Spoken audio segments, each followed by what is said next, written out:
I can love you back in a special way. You light my fire. I feel alive with it, baby. You blow my mind. I'm satisfied.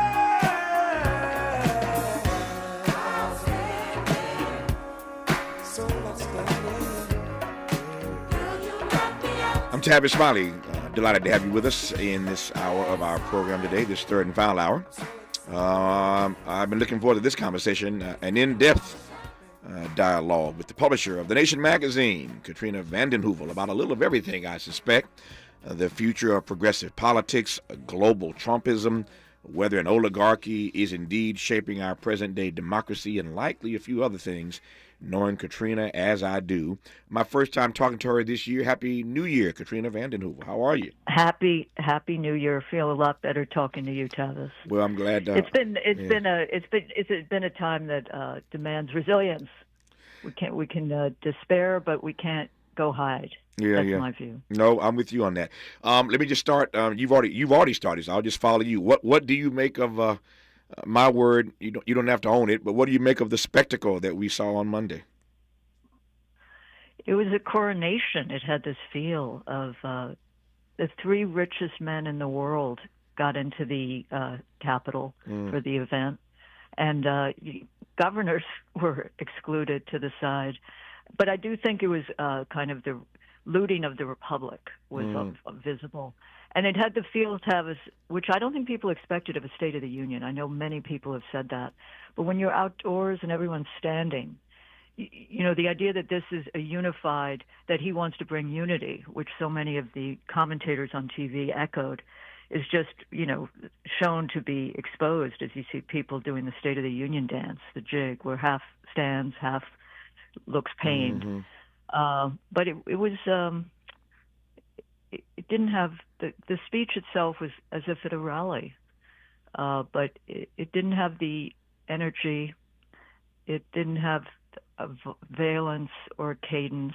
But that's beside the point, because what he did was take off immediately after the speech and start signing. I think he signed 26 executive orders immediately after the ceremony. Obama signed 100, I think, in the first few years. Which just suggests the way he's going to govern Trump, which is ramming things through as best he can, as opposed to trying to bring people along, which he claims he's doing. But I thought most of all it was a coronation. And that money was being made hand over fist as that event went on. No question about it. Let me follow you as I always do when you come on this program. You referenced those three wealthy individuals. I can still see in my mind's eye Mark Zuckerberg and Elon Musk and Jeff Bezos all seated there essentially behind Donald Trump, which takes me back to Joe Biden's farewell address from the White House, where he warned that that an oligarchy is shaping in this experiment in democracy. You buy that argument? Oh, yeah. I mean, I think the farewell speech was a good speech from President Biden. I think what's funny is it's become a different term now, oligarchs. President Carter used the term many years ago. Bernie Sanders has used the term. It's a term I associate with Russia. The oligarchs looted that country in the 90s and have taken over its politics. So it's an unusual word, but the fact that we have an oligarchy, incredible inequality, which is growing, wealth concentrated, and what that means for our politics is something that is finally recognized with words, not just wink and nod.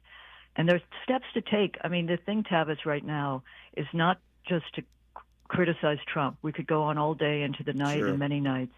But we need an alternative. We need an alternative path now, and ideas how to get to a more fair, more just world, and a kind of populism that is multiracial progressive, that is excluded often from discussion of populism. When media often talk about populism, they're talking right populism, which Trump is part of, Pat Buchanan was part of, George Wallace was part of, Ross Perot to an extent. There's a tradition, but we have now seen the culmination of it in Donald Trump's Trumpism politics. Yeah. I tell you where I want to go when we come forward here. Let me just tee this up, and I'll let Katrina loose when we do in fact come forward in this conversation. It is one thing for Donald Trump to look out for the wealthy, to look out for, as I would put it, the rich and the lucky.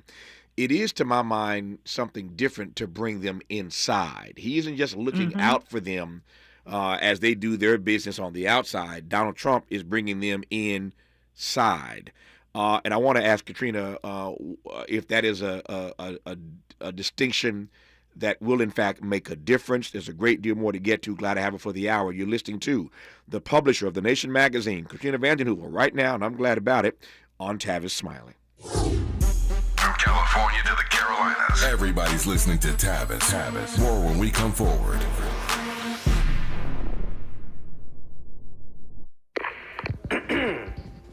Hey you, I knew I'd find you back in the same aisle. What are you looking for today? More fiber, more laxatives, more of the same ways to manage your constipation? Look, if your constipation with belly pain keeps coming back, you may have irritable bowel syndrome with constipation, or IBS-C. Ask your doctor how Linzess can help you get ahead of it. Linzess linaclotide is a prescription medicine that treats IBS-C in adults. It's not a laxative. It's a once-daily pill that helps you get ahead of your symptoms. It's proven to help you have more frequent and complete bowel movements and helps relieve overall abdominal symptoms, belly pain, discomfort, and bloating. These symptoms were studied in combination, not individually. Do not give Linzess to children less than 2. It may harm them. Do not take Linzess if you have a bowel blockage. Get immediate help if you develop unusual or severe stomach pain, especially with bloody or black stools. The most common side effect is diarrhea, sometimes severe. If it's severe, stop taking Linzess and call your doctor right away. Other side effects include gas, stomach area pain, and swelling. Learn more at linzess.com or call 1-800-LINZESS. Make a move into a home of your own. With City National Bank's Ladder Up Home Loan Grant, you could receive up to $20,000 that you never need to pay back. Use it toward your down payment, save on closing costs, or to buy down your mortgage rate. Find out more at cnb.com/ladderuphome. City National, here for every stage of the journey. Property must be in a qualifying market in California, New York, or New Jersey. Additional terms and conditions apply. Not all applicants will qualify. Terms are subject to change without notice. City National Bank is an equal housing lender. Member FDIC. NMLS number 536994. Joe Montana here. In my football days, I knew the importance of a strong defense. Now I'm sharing how you can help defend your health against pneumococcal pneumonia and invasive pneumococcal disease. Are you 50 or older like me? The CDC now recommends vaccination against pneumococcal disease. Even if you're healthy, your age puts you at increased risk and over 6 times greater risk of hospitalization with pneumococcal pneumonia than adults under 50. Schedule your appointment today at vaxassist.com. Sponsored by Pfizer. The new year brings new health goals and wealth goals. Protecting your identity is an important step. Your info is in endless places that could expose you to identity theft, leading to lost funds. LifeLock monitors millions of data points per second. If your identity is stolen, our restoration specialists will fix it, guaranteed, or your money back. Resolve to make identity health and wealth part of your New Year's goals with LifeLock. Save up to 40% your first year with promo code NEWS. Visit lifelock.com. Terms apply. Oh, could this vintage store be any cuter? Right? And the best part? They accept Discover. Accept Discover? In a little place like this? I don't think so, Jennifer. Oh, yeah, huh? Discover's accepted where I like to shop. Come on, baby, get with the times. Right. So we shouldn't get the parachute pants? These are making a comeback. I think. Discover is accepted at 99% of places that take credit cards nationwide. Based on the February 2024 Nielsen report. Freedom is an endless meeting, so let's get back to it with Tavis Smiley. Tavis Smiley and Katrina vanden Heuvel, the publisher of The Nation magazine. So, Katrina, I've got a number of comments already coming in from listeners. I'll get to a couple of those. One or two of them stand out for me that I want to let you opine on. This notion that Donald Trump is looking out for the rich and the lucky, looking out for the wealthy, looking out for the oligarchs. Nobody's surprised by that. We knew that was coming. But it is very different. And he wouldn't be the first president to do that, obviously. But it is very different to be bringing those persons on the inside. Does that make a difference? How do you read that? So listen, our tech oligarchy, Tavis, as you know, has been flexing its clout long before this week. Mm-hmm. And that clout comes from more than just Republican leadership, Trump. Obama did give Musk's Tesla nearly $500 million in his 2009 stimulus. Biden bailed out the troubled Silicon Valley Bank just last year. But Monday's inaugural, Tavis, The seeding stands as the clearest proof yet that a handful of billionaires, enriched by a roaring tech market, now enjoy enormous political heft inside the White House. Tesla, by the way, his value has increased 70% in the last few weeks, and that must take into account the fact that, Musk is visible everywhere. He's going to have an office in the White House. So I think that has to be taken into account. And the fact that Trump and Melania Trump were making money as the inauguration proceeded from their crypto projects. Mm-hmm. This is staggering. The question is, we've never confronted something as radically corrupt, and how revealing this will lead people to think, hey, I'm not getting my fair share here. What's going on? So that has to, come through loudly and clearly in a lot of the reporting and a lot of what implications this means for, say, tax policy, which isn't going to benefit working class people. It's going to give these oligarchs more cut of the money. Yeah. To the point you just made now about these tech oligarchs being out of control for quite some time. Here's a question from one listener I want to just weave in right quick before we push forward. Tavis, does Ms. Vanden Heuvel think that Joe Biden did enough to stop the tech oligarchs during his term or control them the way Putin does? What's the point of labeling something a threat to democracy if you're not willing to do everything you can to stop it? So he didn't stop it, but he didn't bring them into his administration in key government roles. He also tried to build out a public sector of industrial investment. He tried, he cut child poverty in half in the course of a year. There were investments in people and childcare and health that we do not see now from Trump and will not see. What we're witnessing, you want Democrats to do more. I commend your caller. And I'm a believer that, you got coalitions inside the Democratic Party, and there has to be much more of a, for want of a better term, populist spirit. Mm-hmm. And I don't see it. So I'm not saying Biden was clueless or off the hook. It's just that we're seeing a scale now that we've never seen in our country. And there is an element of Russia where you have courtiers who are surrounding the king as he makes announcements, and they're funding him, and he's funding them. They're all making out like bandits. Since we're talking about Biden and Trump, I was reading a piece today before coming on the air somewhere. I'm like you, I read so much stuff, I forget where I read it sometimes. But I was reading a piece somewhere, and the piece was essentially about, it may have been in the Washington Post, about Biden and Trump and a race to the bottom, given the way that both handled these pardons. Biden on the way out, Trump on the way in. But Biden on the way out pardons his family, et cetera, et cetera. Trump on the way in pardons the January 6th insurrectionists. I'm not sure that isn't a false equivalency. But what's your read of the way that both have handled pardons over the last few days? It's always a hot mess, Tavis. Yeah. And I think there shouldn't be a moral equivalence. I mean, Biden there's reason to worry that Trump might take on Biden's family in some way. But putting that aside, I think anyone who commuted or pardoned those in mass incarceration situations or in death row as opposed to reimposing death row, and also Leonard Peltier, mm-hmm. There were, some very important pardons that happened late in the game on the part of Biden, but I don't draw a moral equivalence. Yeah.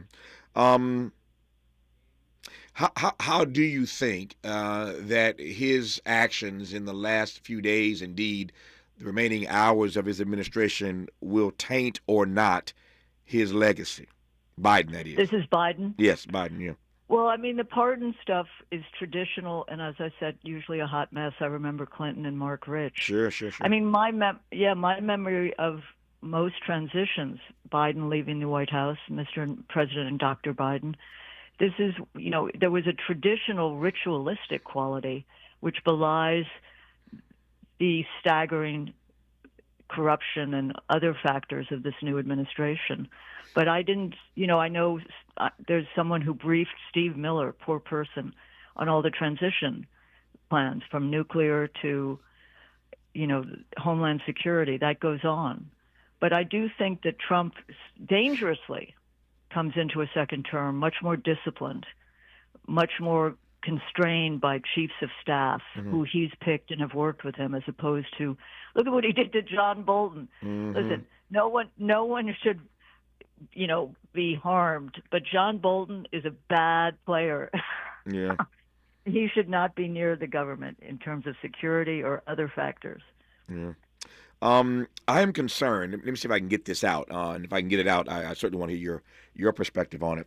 We've had this conversation ad nauseum, ad infinitum about Trump politicizing law enforcement agencies, from the CIA to the FBI to the AG's office. We get all that. And that conversation has been had, and I'm not suggesting that we ought to stop having that conversation, but I'm in a different frame now, because as Trump politicizes these agencies, and as Trump pardons the January 6th insurrectionists, if I had more time, I could put a few more ands on that. And I'm concerned long term about how even Republicans make the argument about the rule of law. That is their phrase. So my question, I guess my question is, how do you see the rule of law holding? Because none of us wants to live in anarchy. But how does the rule of law hold, and I'm not naive in asking this, Katrina, if you break all the rules of law? It's a very, very, very important question, and one we've been talking about here. I'm moderating a panel with Elie Mistal, our justice correspondent. Love him. And David Cole. Love Elie. David Cole, formerly the counsel for the ACLU, on Tuesday here in New York, on what's the meaning of the Constitution in contemporary America. And I think it really is what I see is the gutting, this undermining, the sabotage of rule of law in pardoning the insurrectionists with no consequences. I see that also in Trump's decision to roll back the 14th Amendment and birthright citizenship.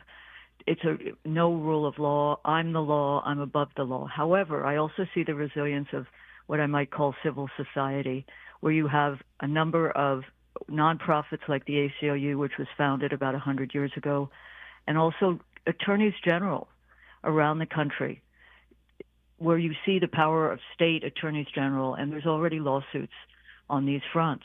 So it's very dangerous. Rule of law is at its most imperiled, but I still see resilience in the system, which I think is vital in order to counter the instinct of this administration and president to undermine the rule of law, to treat it like a toy, to treat it like his own. Let me just add, though, it's not the case that the FBI, CIA, these services, agencies have not been politicized before. We've seen over the decades. I recommend to your listeners to check out the Church Committee, which unveiled CIA abuses, attempts to kill, and FBI domestic. I mean, the killing of Fred Hampton. We can talk on and on, but there has been misuse and abuse of these intelligence agencies, which sadly I think one wants a cold eye because we need the rule of law. But during the Trump first administration, I do think that liberals, progressives, did a little too much to idolize the FBI, the CIA, because they were in opposition, in a sense, to Trump. Tell me why you believe. I want to believe that you are right about this, but tell me why you believe that civil society will hold and that they will not succumb to the threatening nature of this administration. I come back for the third time now in today's 3-hour program to this news out of CNN today, this news that Mark Thompson, the CEO, called a meeting at which Anderson Cooper, Jake Tapper, and others were present, and told them essentially, don't go in on Donald Trump. Give him a chance, but we're not going to be going in on this guy, which is different than just telling your network anchors to do what they ought to be doing, which is to tell the truth. But you're telling them to not go in on Donald Trump. That story broke earlier today. So if the fourth estate is turning a blind eye, Meta no longer wants to fact check, et cetera, et cetera, et cetera, why do you believe that civil society won't be similarly threatened to back down? So I missed the news about Thompson. It does not surprise me. I was going to say, as you mentioned, the media, which is part of civil society, of course it is, that we saw ABC capitulate. That's right. On the libel suit, we now see Thompson's meeting Bezos, and the failure, maybe this isn't the same equivalence, but the failure to endorse, largely it seemed because they were concerned about regulatory business in D.C., not that they didn't have a favorite. So I do think the media is under terrible stress, but it's kind of like the old order is dying, the new one is not yet born. There is a new media environment. Younger people aren't watching the broadcast, the cable, CNN even, so, and civil society, in my mind, when I spoke of the ACLU, I'm also speaking of the groups around this country who have made it a fact of their lives in these last years to fight for the rule of law. And they are stronger in many ways, but they're weaker because of the money. The money is going to play a big role. And Democrats, progressives have, quote, done well in the money arms race, but we're never going to win it, which is why the DNC, by the way, the seeking of the new DNC, Democratic National Committee chair, it's so important that one of them say very clearly, we will not accept dark money in Democratic primaries, because you're going to get all this outside dirty money, which is going to flow to defeat progressives for the most part, or populist candidates. But you don't actually expect them to say that, do you? I hear your point. They should say that. Do you think they will say that? Well, it's in the platform to a certain extent, and it has been asked at the different forums. And it's not a First Amendment issue because the DNC is a private institution. It can make its rules. But it's counterproductive if you don't support that, because it's going to mean AIPAC money or other big money coming in, not to elect an alternative opponent, but really to gut the possibility of the DNC moving forward without corruption, et cetera. But, the media story, Tavis, in 1996, we did a centerfold, the first centerfold of the nation, and we did 4 octopi. And, you had GE, you had Disney, ABC, and what you saw was the news was a cog in a major corporation. These corporations have business inside D.C., and with deregulation and other factors, they are scared. This is not new. My colleague Mark Hertzgaard, who runs Covering Climate Now, wrote a book in the Reagan years, Tavis, called On Bended Knee, the media and Ronald Reagan. And that was a bad time for the media. So, since you referenced the DNC, let me again follow you as I always do again when you come on this program, because you every time you say something, I've got follow-ups. To the DNC, I'm not asking you to chime in on who the chair ought to be. My question is a little bit bigger than that, I think. Yeah, sure. Which is, at this particular moment in this experiment in democracy, what kind of profile do you think the head of the party ought to embody? And I ask that because whoever this person is essentially the titular head of the party until something changes. You can always argue that Hakeem Jeffries is the face of the party as the minority leader. But what kind of profile? What kind of person do they need running this party right now? Okay, they need, and there are about 3 or 4 of these candidates who meet this. They need people who have a sense of the movements. Now, the movements may be weak, but you got to have movement strength, organized people. Or organizing people. You got to take on 50 states. You got to go into the states. You got to have a familiarity with media of all kinds, not be afraid of it, but use it. And I think, just a spirit of renewal, not a spirit of cautiousness, being bold, being willing to engage and persuade all kinds of people. I think of Howard Dean, who was a kind of accidental figure in some ways, but the 50-state strategy is a good one. There's a woman, Jane Klebb, who's the chair of the DNC in Nebraska, who's working with other state chairs to build out a state frame. And I do think that's critical. I was for Keith Ellison, who also had some good ideas.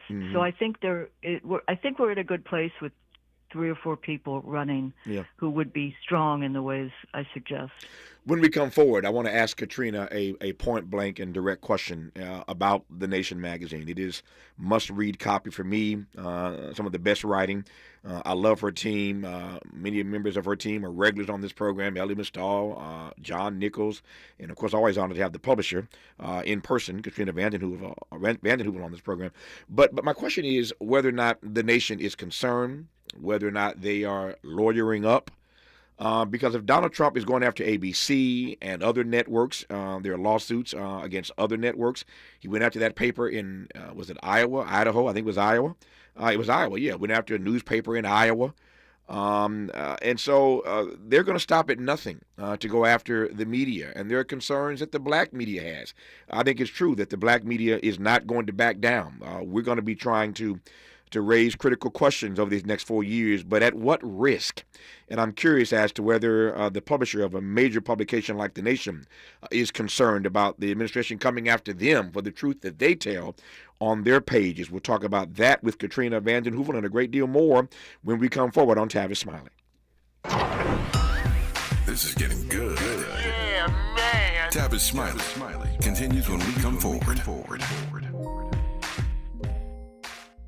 Cashback is not available on gas in New Jersey and Wisconsin. Hey, good morning. You're heading to the airport, right? Yep, thanks for checking. I like the car. How long have you been a rideshare driver? About 3 years now. I really enjoy it. Isn't it hard to make money these days with the price of gas being so high? Not for me. I use Upside, the free app that gives you cash back for every gallon of gas you buy. Wait a minute. Are you saying you actually get real money back when you get gas with the Upside app? Yep, I get real cash back every time I get gas. Does that actually add up to anything? I'll make around $200 to $300. Wow, that's serious extra cash. I'm downloading the Upside app now. Download the free Upside app now to earn real cash back every time you buy gas. Use promo code MOTOR for an extra 25 cents a gallon bonus on your first tank. You can cash out anytime right to your bank account, PayPal, or a gift card for Amazon and other brands. Just download the free Upside app and use promo code MOTOR for a 25 cents a gallon bonus on your first tank. That's code MOTOR. I'm Bree Wood with 4 things you should know from VIN News. There was a tragic shooting at Antioch High School in Nashville, Tennessee. The incident involved a shooter who entered the school and opened fire, resulting in multiple casualties. Authorities are investigating. Maryland Governor Wes Moore and other black leaders vow to fight for civil rights during Trump's second term. Moore called Trump's inauguration speech troubling, and House Speaker Adrian Jones says lawmakers are ready to face new challenges. A hearing is scheduled tomorrow in the murder trial of the man accused of killing 4 University of Idaho students. Attorneys for Brian Koberger are asking the judge to unseal records that show how detectives matched his DNA to the crime scene. They're trying to get the evidence thrown out. And Buc-ee's is suing Superfuels for trademark infringement, claiming their cartoon dog logo too closely resembles Buc-ee's beaver logo. I'm Bree Wood on the Black Information Network, your home for Black News First. Think It Up is an initiative to activate student-powered, teacher-led learning projects. Students and teachers, how can you spark great learning experiences in your classrooms today? Join at thinkitup.org. Is this the time? This is the KBLA Sports Minute with Ray Richardson. The Lakers posted their largest victory margin of the season last night. They beat the Washington Wizards by 23, 111-88. LeBron became the second player in NBA history with a triple-double at age 40. The first was Karl Malone in 2003. LeBron had 21 points, 13 assists, and 10 rebounds. The Lakers play Boston Thursday night at Crypto.com. The final Associated Press Top 25 college football poll, which came out Tuesday, should give USC and UCLA a lot to think about after moving to the Big Ten Conference last year. 3 of the top 5 teams are in the Big Ten. National champion Ohio State, number 3 Oregon, and number 5 Penn State. Indiana, which also made the 12-team playoffs, finishes the season at number 10. It could be a while before USC and UCLA become contenders in football in the Big Ten. No debates, no speculation, just the info you need. That's your KBLA Sports Minute. I'm Ray Richardson on KBLA Talk 1580. Are you a recent college graduate with a dream of getting a high-paying job in sales? A job where you can grow a lucrative career in multi-platform audio, digital, podcast, social media, and local events, along with world-class training and career growth opportunities. KBLA Talk 1580, located in historic Leimert Park, is currently hiring entry-level account executives for outside sales. Join a team featuring radio hosts Tavis Smiley, Dr. Cornell West, Jesse Jackson Jr., D.L. Hughley, Dr. Nee Cordelai Corte, Zoe Williams, and our very own Dominique DePrima. For more information on attending our upcoming career fair, contact SMB at KBLA1580.com today. New year, fresh start. Why not with better water? LifeSource Water gives you clean, filtered water from every tap with no salt and no frequent maintenance. Call 800-WATER-99 or visit lifesourcewater.com today. Warranty limitations Paid apply. for by government.com. Did you know the United States Mint has issued a new Morgan silver dollar coin in proof condition for the first time? Not only that, they are also minted in 99.9% pure silver for the first time ever in history. Coin experts are calling this an amazing opportunity for anyone that knows the enduring popularity of Morgans. But you must hurry. Only 400,000 of these legal tender silver dollars were issued. These first ever Morgan silver dollars are brand new with stunning mirror-like finish, minted by the iconic San Francisco Mint. Call now and you're guaranteed a new first ever 99.9% pure silver proof Morgan dollar. To learn more, call 1-800-973-9717. If you order now, you will receive a free coin collector bonus pack, a $25 value, free with every order. Call 1-800-973-9717 now to secure your new Morgan silver dollars before they are gone. That's 1-800-973-9717. KBLA Talk 1580. We've got a lot to talk about. KBLA Talk 1580 is committed to self-care and community well-being. Walk Good LA was formed in June 2020, inspired by the Black Lives Matter movement and the beginning stages of the COVID-19 pandemic. What began as a few minutes of breath work and yoga meditation before protests against police brutality turned into a safe space for the community to heal in hard times. The immensely positive response from the community transformed the momentum into a movement. Today, Walk Good LA is a black and brown-led community wellness organization based in Los Angeles. They provide spaces for healing through community yoga classes, guided meditations, hikes, run clubs, and other activations throughout Los Angeles that attract hundreds of members weekly. With the help of Propel and Michael B. Jordan, they now have a yoga and wellness studio in Los Angeles called the Walk Good Yard. To join their mailing list and connect with healing spaces, please visit walkgoodla.org. That's walkgoodla.org. Or find them on Instagram at WalkGoodLA. This is a community call to action, a community call to healing from KBLA Talk 1580. Less monologue, more dialogue. Tavis Smiley continues right now. It does indeed. Our guest, pleased to have her, the Nation magazine publisher, Katrina Vanden Heuvel, talking about a little bit of everything, as I suspected we would whenever she shows up. That's how it works, and I couldn't be happier about that. We cover so much ground when she's on. So, Katrina, let me just ask you point blank, how concerned are you as publisher of the Nation magazine that in this era of Trump 2.0, when they're going after major news organizations, that you could get in his crosshairs?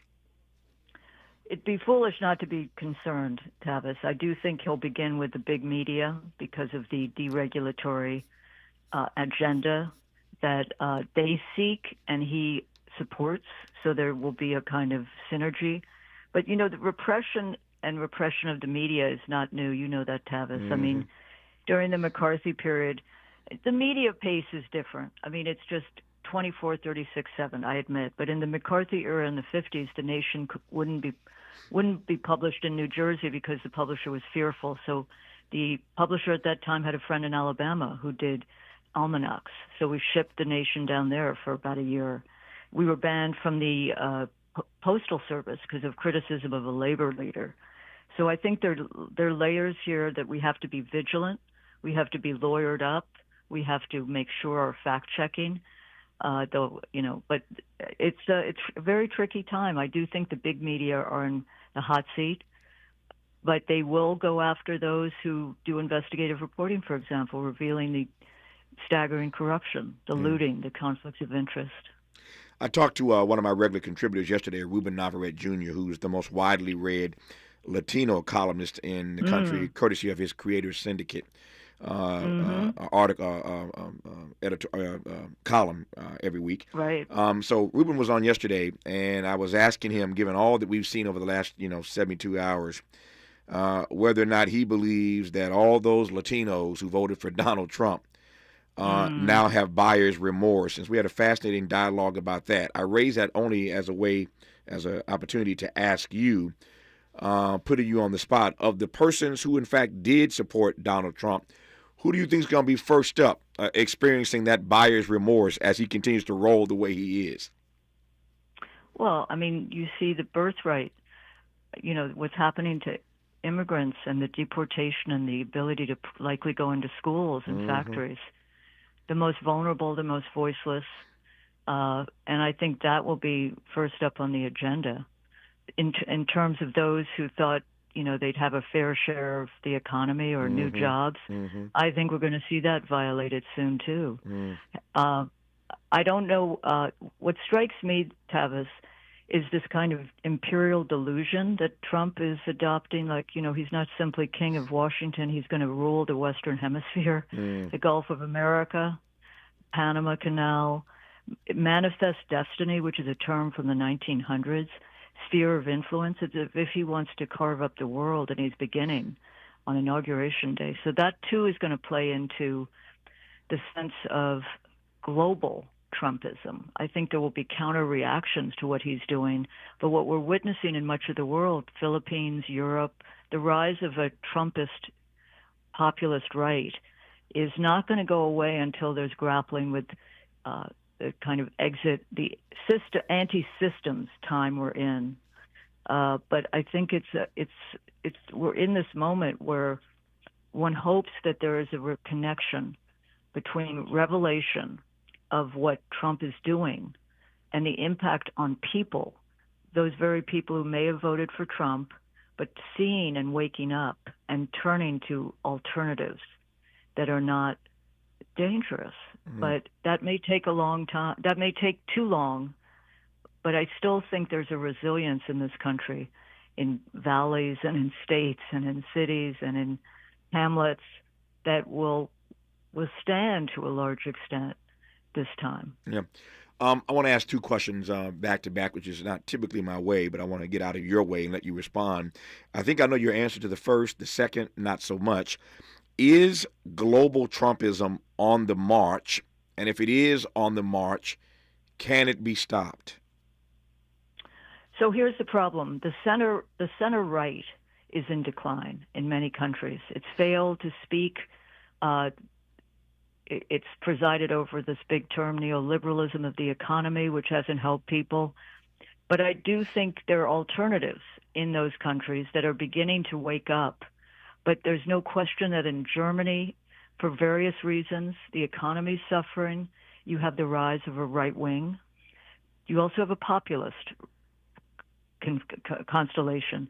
But in Germany, France, Italy, and Spain, we're seeing the rise of a kind of pre-World War II fascist constellation, which is of grave concern. And I think there are policies that could address it.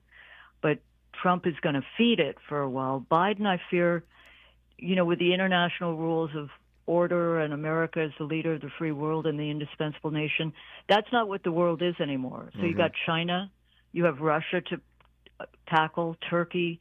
There are all these places which one can work with and engage, but Trump is likely to feed the Trumpist spirit.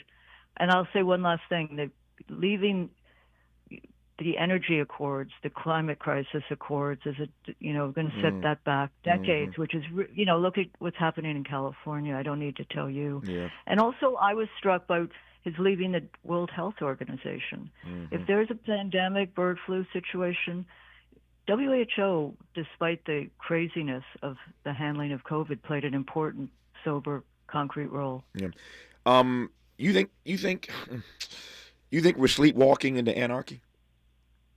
No, I don't think anarchy. I think we're sleepwalking into something. We're not sleepwalking. There are people who are sleepwalking, but that's always been the case, don't you think, Tavis? Yeah. I mean, it's the mobilized, the engaged. In the 60s, it was a minority. A minority is not a bad thing, but a minority has to seek to become a majority. And I think that's the struggle, and we shouldn't be shy about seeking power in order to improve the condition of people's lives. That, to me, is the essence of politics. And so often it's been shunted, distorted, deformed by the corruption that politics can breed. But I'm inspired by people around the country. We did a progressive honor roll at the beginning of this year with leaders, campaigns, movements. And I do think the Progressive Caucus is the largest caucus in the House, has problems, but good people, So I think there's even the sense of being younger people running for office, which I think, the system needs cleaning up. But when people were identity movement versus elected, you want people in movements to shape politics. Yeah. And I do think there's some stuff going on. More ground to cover with Katrina Vanden Heuvel, publisher of The Nation magazine, when we come forward. I certainly want to ask her about Trump in the Middle East. The ceasefire has taken hold, but it's only for 42 days. We know what it has been like trying to navigate the Middle East crisis in the Biden era. What does Katrina see vis-a-vis Trump and the Middle East? I certainly want to ask her as well the danger to her mind in Trump believing, as he espoused on Monday in his speech, that he does in fact have a mandate connected with his governing by executive order. That's a dangerous thing to me, to govern by executive order, as he's done with all of these EOs in the last 48 hours or so. So more to cover with Katrina Vanden Heuvel when we come forward on Tavis Smiley. Generous listening. Charitable listening. It's why everybody wants to talk to Tavis. The conversation continues when we come forward. Are you 50 or older? This news is for you. The CDC now recommends you get vaccinated against pneumococcal pneumonia. Even if you're healthy, your age puts you at risk. People 50 or older are over 6 times more likely to be hospitalized with pneumococcal pneumonia compared to adults 18 to 49. Just one shot can help protect you. Learn more and schedule at vaxassist.com. That's VAXassist.com. Sponsored by Pfizer. Progressive presents Renter's MVP's Most Valuable Possessions. Today's MVP, Tom Kelly's carbon fiber mountain bike. Because more than riding his carbon fiber mountain bike, Tom loves telling people about his carbon fiber mountain bike. Friends, family, even a local barista knows about his carbon fiber mountain bike. And that's why Tom's carbon fiber mountain bike, if you haven't heard about it, is today's MVP. Keep your most valuable possessions protected by bundling your renters and auto insurance with Progressive. Progressive Casualty Insurance Company affiliates and other insurers not available in all states. We asked seniors how to prevent Medicare scams. My best advice, if you get a phone call, do not talk to the person. These people are well-trained. Don't talk to them. They don't know me. They're just trying to scam me. Don't be fooled. Hang up. Just hang up. Never give out your Medicare number. They're going to get your number to put in a false claim. If I get a call from someone, I don't pick up the phone. And should I pick up the phone and they ask for information, then I hang up. How do you detect Medicare fraud? Just like I check my credit card statements, I check my Medicare statements monthly. Scammers can get a hold of your number, order medical devices through your account, and you're not even going to know about it if you don't look at your statement. Check your statement every month. If you get your statement and you see something that you know you did not have done, you report it. Call your Senior Medicare Patrol. To report Medicare fraud, call the Senior Medicare Patrol at 855-613-7080. Now that Donald J. Trump has begun a second term as president, please join the Empowerment Congress and KBLA Talk 1580 to examine the question, where do we go from here? Chaos or democracy? At the Charles R. Drew University of Medicine and Science. This Saturday, January 25th, some of LA's top elected officials, Representative Sidney Kamlager-Dove, Assembly members Isaac Bryan and Sade El-Hawari will be on hand for what promises to be a lively and informative conversation. Doors open at 8 a.m. The general session moderated by Tavis Smiley and broadcast live on KBLA Talk 1580 begins at 9 a.m. The event is free, but seating is limited. Registration is required. Go to the Empowerment Congress website at www.empowermentcongress.org to register. Where do we go from here? Chaos or democracy? Join the Empowerment Congress and KBLA Talk 1580 this Saturday, January 25th. Doors open at 8 a.m. The free program starts at 9 a.m. Registration is required at www.empowermentcongress.org. This is a community call to action from KBLA Talk 1580. We've got your black. More honesty than you can handle. More empowerment than you can imagine. You're tuned in to Tavis Smiley. Tavis Smiley and Katrina Vanden Heuvel, the publisher of The Nation magazine. Katrina, I'm watching my time is getting away from me. There are certainly two hot spots globally that I want to get your take on in terms of how you think Trump is going to navigate these crises. The first that comes to mind, of course, is the Middle East, given that the ceasefire is taking hold, but only for 42 days. And I'm also thinking about what happens with Ukraine, given how cozy he is with Vladimir Putin. Talk to me. Well, interestingly, he's pushing in the Middle East. There's speculation that Netanyahu has been fearful of Trump so that he has some clout. He comes into a situation where if there was a reason to vote against Biden, it was because of his treatment of the Palestinians and the situation there. But I don't know where Trump goes in the Middle East. My sense is sometimes you go bigger, cause more trouble. And in attacking Iran is on the agenda of some of the hawks in this administration. So that's very dangerous and to watch out for. Ukraine, listen, there's this idea that he's close to Putin, but he's not doing what he said he was going to do. First of all, delusional, saying resolve it in one day. But he's basically continuing to support, and I think the situation is so grim in Ukraine and in Russia that the ability to close it out now with some negotiations, which would be face-saving for Ukraine and for Russia, is imperative. The lives lost, the reconstruction, Tavis, of Ukraine, of other countries, Syria. Who's going to be doing that? I think so he's backed away from Ukraine, and I think he's, playing footsie with Netanyahu. Netanyahu's under attack from the right wing in his country. Very complicated, but he may well go bigger and attack, as I said, Iran. That's scary, but I hear your point. What is the danger in your mind, Katrina? What is the danger of Trump believing that he has a mandate? I read in The Nation magazine, as we all did, the detailed story that your team put together that if 150,000 votes in just 3 of the 7 swing states had swung the other way, we would have been inaugurating Kamala Harris on Monday. Very different. But what's the danger in his believing in his mind that he does in fact have a mandate as he espoused on Monday, and then governing by executive order? With this, well, the executive order piece again, it's. Here's the danger. First of all, certainly Trump can make out that he has a mandate when he really doesn't. But he has a mandate from God, Tavis. I mean, he spoke of that the assassination, the attempted assassination, that he was saved and salvation. That is really difficult to stand. But he will act as if he has a mandate.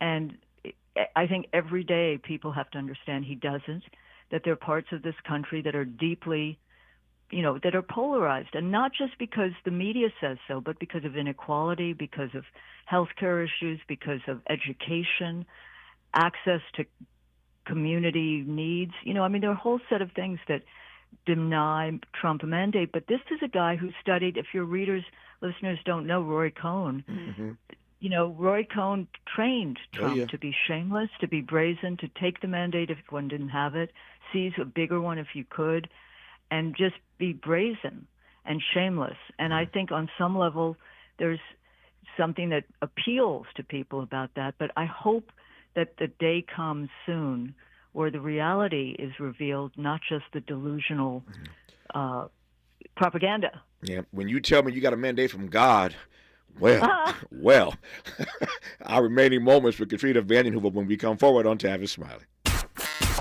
Why does Tavis say when we come forward? Because he's not going back. And you don't have to go back either. Forward ever, backward never.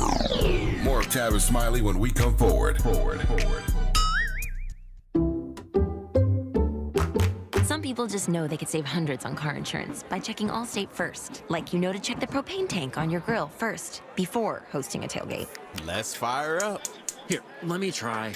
Seriously? You didn't check the propane? Who wants chips? Yeah, checking first is smart. So check Allstate first for a quote that could save you hundreds. Salt and vinegar? You're in good hands with Allstate. Savings vary, subject to terms, conditions, and availability. Allstate Fire and Casualty Insurance Company and affiliates, Northbrook, Illinois. Robinhood Gold members can now enjoy the VIP treatment, receiving a 3% IRA match on annual retirement contributions. With Robinhood Gold, the perks of the high net worth are now available for any net worth. The new gold standard is here with Robinhood Gold. To receive a 3% boost on annual IRA contributions, sign up at Robinhood.com/gold. Investing involves risk. 3% match requires Robinhood Gold $5 a month for 1 year from first match. Must keep funds in IRA for 5 years. Go to Robinhood.com/boost. Robinhood Financial LLC member SIPC. Gold membership is offered by Robinhood Gold LLC. KBLA Talk 1580. We've got a lot to talk about. KBLA Talk 1580 reminds you that we keep us safe. Every girl deserves a chance to shine. That's the belief behind Forgiving for Living, Inc. Since 1999, this organization has been empowering at-risk girls ages 13 to 18, helping them overcome behavioral and mental health challenges. Founder Wendy Gladney's personal journey inspired the mission to give girls hope and purpose through the power of forgiveness. Through their ambassador program, workshops, and annual conference, Forgiving for Living has touched over 3,000 young lives, providing mentoring, life skills, training, and tools for building self-esteem and confidence. You can make a difference. Visit forgivingforliving.org to donate, volunteer, become a mentor, or find help for a young girl in need. Forgiving for Living, Inc., building brighter futures for young girls. Visit forgivingforliving.org today. This is a community call to action from KBLA Talk 1580. If you're like me, 60 and retired, making ends meet, especially here at the supermarket and drugstore, is tough. I'm so blessed to have found benefitscheckup.org. It's a free and confidential website from the National Council on Aging that connected me to $1,200 a year in programs that help pay for food, medicine, utilities, and more. Maybe it can help you. benefitscheckup.org. You know where you want to go in life, and City National Bank can help. City National knows the dedication it takes to build your vision for the future into a reality, and our team is here for you. We have a wide range of options to help, from personal savings accounts to interest-bearing money market savings accounts and more, all designed to help you get where you want to go. City National, here for every stage of the journey. Learn more at cnb.com. City National Bank is a subsidiary of Royal Bank of Canada, member FDIC.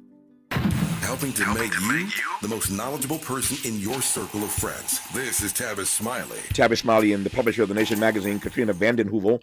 I have 3 minutes left with her, and I want to give her all 3 of those minutes.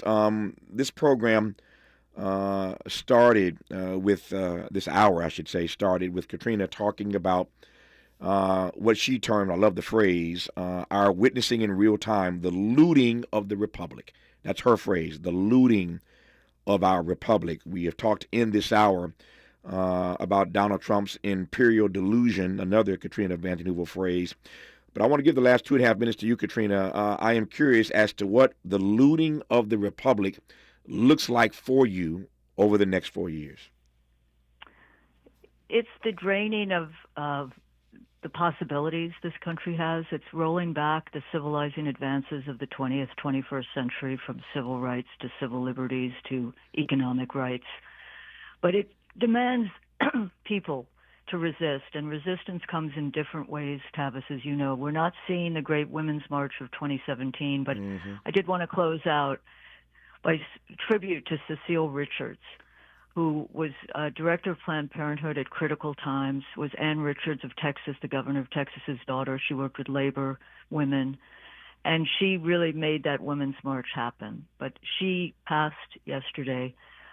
There will be others. There are others. She has a daughter who's engaged in work and movements. But I do think we need those kinds of people to resist the looting of the republic and its values.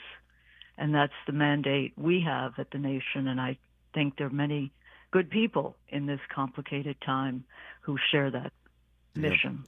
from your mouth to God's ears. I just hope, as I've said many times, that those persons who know what needs to be done in this moment aren't intimidated out of their own agency, out of assigning themselves. So true. To say what they see, to speak truth to power and to the powerless, and to save this democracy from itself. I digress for now. I am always delighted to be in dialogue with Katrina Vanden Heuvel, the publisher of The Nation magazine. Thanks, Katrina. We'll do it again. All the best to you. Thank you. Take care. Good to have you on. Take care of yourself. Just like that, 3 hours gone. Back here tomorrow, Lord willing, to do it all over again. Until then, thanks for listening to Tavis Smiley. And as always, keep the faith.